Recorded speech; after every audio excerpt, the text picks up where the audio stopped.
हिंदुस्तान में कब किस बात पर सियासत शुरू हो जाए कहा नहीं जा सकता। कौन पार्टी अपना प्रचार कैसे करे ये तो उसका मौलिक अधिकार है, लेकिन यही बात पता नहीं बीजेपी के विरोधियों को समझ में क्यों नहीं आती। बीजेपी की नई नवेली टोपी पर विरोधियों को सियासत करने का मौका मिल गया। भाजपा और आरएसएस का टोपी डालने वाला आदत बहुत साल का है और अभी ये कलर का हो गया। बीजेपी का कलर वो भगवा का अपना आप बनाने के लिए लोगों का कोशिश होती है। आरएसएस ब्लैक कलर का टोपी पहनती है, ये भगवा का टोपी पहनती है। पूरी देश का टोपी पहना के घूम रहे हैं। कांग्रेस को बीजेपी की टोपी पर ऐतराज है। टोपी के बहाने कांग्रेस बीजेपी पर तंज कस रही है, लेकिन कांग्रेस ये भूल रही है कि आजादी के बाद से खुद उसका चुनाव चिन्ह 3 बार बदल चुका है। 1952 में जब देश में पहली बार आम चुनाव हुए थे, तब कांग्रेस का चुनाव चिन्ह 2 बैलों की जोड़ी था।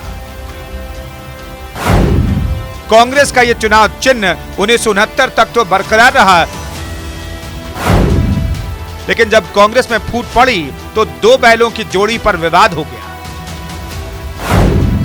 मोरारजी देसाई और के कामराज वाला गुट भी कांग्रेस के पुराने चुनाव चिन्ह पर दावा कर रहा था और इंदिरा गांधी का गुट भी इसी चुनाव चिन्ह की मांग कर रहा था। चुनाव आयोग ने 2 बैलों की जोड़ी का चुनाव चिन्ह मोरारजी देसाई वाले गुट को दे दिया, जिसके बाद इंदिरा गांधी ने गाय बछड़े वाली जोड़ी के चुनाव चिन्ह से चुनाव लड़ा और जीता भी। काफी जद्दोजहद के बाद कांग्रेस को 1980 में हाथ के पंजे का चुनाव चिन्ह मिला, जो अब तक कांग्रेस का चुनाव चिन्ह बना हुआ है। पुरानी कहावत है कि सामने वाले पर सवाल उठाने से पहले अपने दामन में झांक लेना चाहिए, लेकिन बीजेपी की टोपी पर सवाल उठाने से पहले देश की सबसे पुरानी पार्टी ने यह सोचा नहीं। खुद चुनाव चिन्ह में 3 बार बदलाव करने वाली कांग्रेस बीजेपी की टोपी पर सवाल कर रही है। वैसे कांग्रेस ही नहीं है जो बीजेपी की नई टोपी पर सवाल उठा रही है। पंजाब में चुनाव जीतकर अति उत्साहित हो गई आम आदमी पार्टी भी कुछ ऐसे ही सवाल उठा रही है।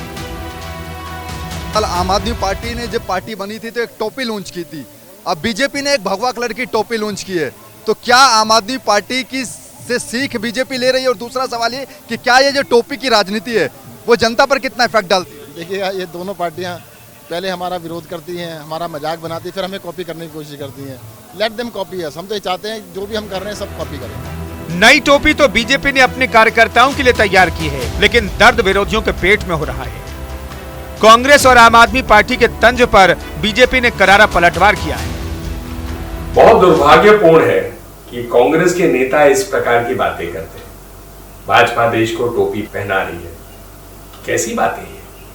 क्या गरीबों के लिए काम करना टोपी पहनाना है? क्या नरेंद्र मोदी जी की सरकार जो सबका साथ, सबका विकास, सबका विश्वास एजेंडा से 80 करोड़ लोगों तक अनाज पहुंचा रही है, क्या टोपी पहनाना है? गैस किसी के घर में जले, टोपी पहनाना है? कहीं पर शौचालय बने, टोपी पहनाना है? सड़कें इस देश में जिस गति से जा रहा है, टोपी पहनाना है?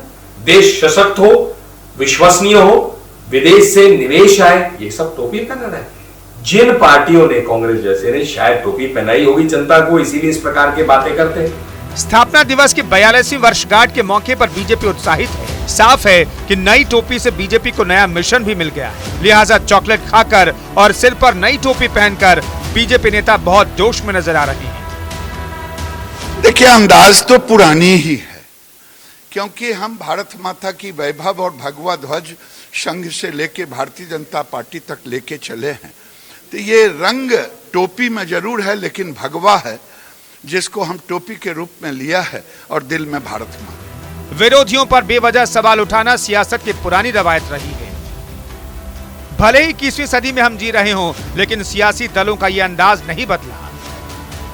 बदलाव तो संसार का नियम है, बावजूद इसके पता नहीं क्यों बीजेपी की टोपी में बदलाव पर विरोधियों को रंज हो रहा है। ये बात अलग है कि जब वो एक उंगली बीजेपी पर उठा रहे हैं तो बाकी उंगलियां उनसे सवाल कर रही हैं। Bureau report, news India.